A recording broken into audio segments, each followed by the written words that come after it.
I look back at the old diner where we all used to hang out. Lucy, Ben and I, the three of us. It's been almost 10 years since we last visited this diner.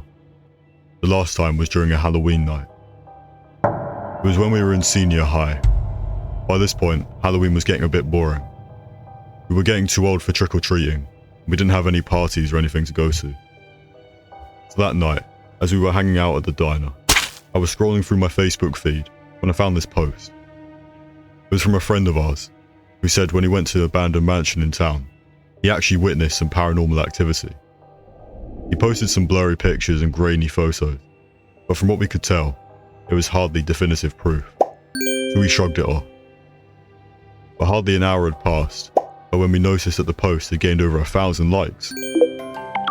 That may not sound like much now.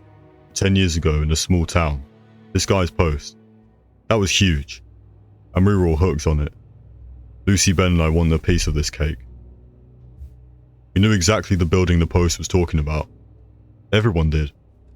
It had the kind of urban legend vibe that never really dies in small communities. It was an ancient estate left over from the founding days of our town. But the last descending heir, Crowley, went insane one night and killed everyone in his mansion, including his own children, and then himself. It must have been a grisly scene, because the police cordoned off the estate, and anyone who tried to step foot onto the property would spend the next week in jail. Since then, for over half a century, people stayed away from that place, and it had been left alone for the elements to reclaim. But seeing that post's popularity reignited our curiosity in the old ruin, and we wanted to see any activity there for ourselves. But, if I'm going to be honest, what we really wanted was to capture something paranormal that we could share in the spectacular glory. That was the idea. Visit the place, document it, and hopefully witness something scary enough to post about, and then watch the likes roll in. Or at least, that's what the plan was. Without wasting any more time, we booked it to the mansion. The building was more even decrepit than I thought. Large pieces of concrete had chipped off, leaving gaping holes in the exterior, and whatever remained was claimed by creeping vines and dark foliage. It really should have been torn down ages ago, but the township never thought it a priority for the budget. You would think an empty property like this would be free real estate for bums and vagrants. But from where we stood, it looked vacant, and not a sound emanated from it, not even a bird call or cricket chirp. We looked at each other warily, as we pushed open the creaking rusty gate. Lucy was already recording with her video camera, and Ben had his digital camera at the ready to take pictures of anything we might see. As we entered the house, we looked up to see that the ceiling had collapsed in several places, allowing shafts of moonlight to peek through and cast silver beams on the rubble beneath. Cobwebs covered in dew sparkled, and the omnipresent dust reflected in the light, giving the whole scene an ethereal vibe. We just stood there, in awe of the whole place, and how otherworldly it felt. Snapping us out of it, we heard a small laugh from behind us. I looked back and saw two small figures by the gate, but when I blinked, they disappeared. It happened so fast it made me wonder if they were ever there at all. Ben was getting weirded out, but Lucy and I just made fun of him for being such a wuss. The Facebook post had only covered the inner compound, and I wanted to do better by covering the whole building, leaving no stone unturned. Lucy suggested going up the stairs, but one look at those, and even I had my doubts.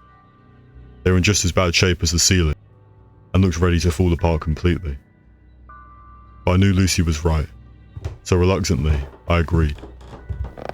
With each step, every creak from the wood seemed louder as we slowly ascended the stairs. But as we reached the landing, a chill ran down my spine. There were 3 rooms right in front of us, and all of them were filled with coffins.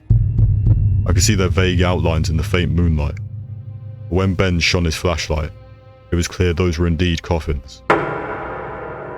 Who the hell would stash empty coffins here? At least, I hope they were empty. Just then, we heard a loud crash.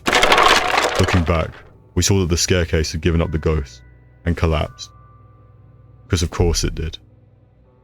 Just as we had a reason to run, our escape route was cut off. Ben shouted and pointed down the hall. This time we all saw it, a small figure by the window. But that should have been impossible.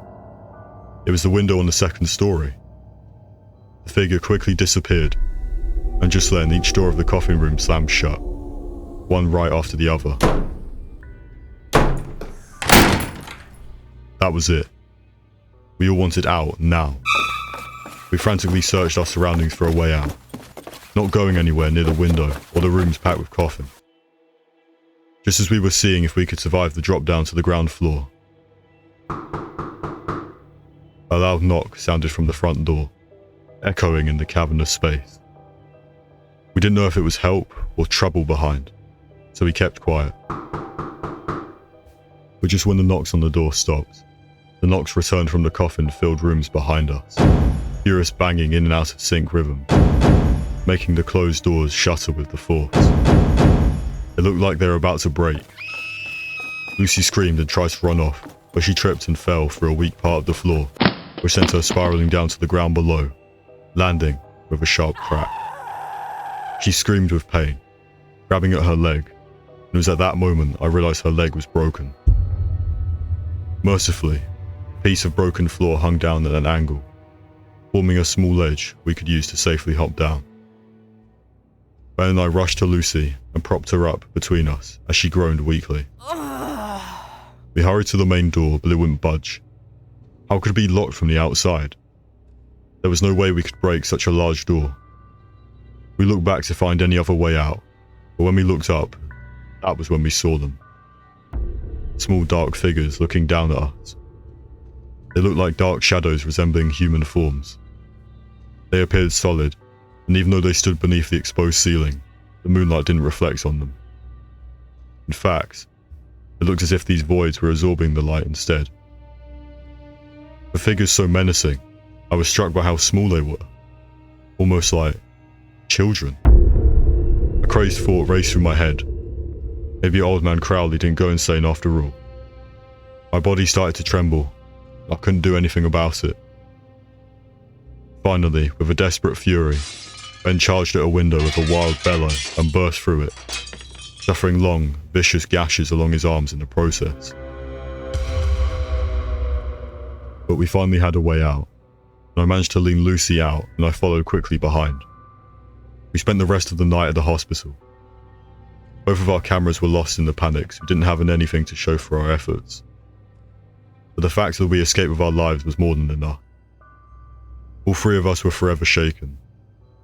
We promised never to speak of it ever again, even though we know those shadows would always come back to haunt our dreams. Ever since then, we never celebrated another Halloween.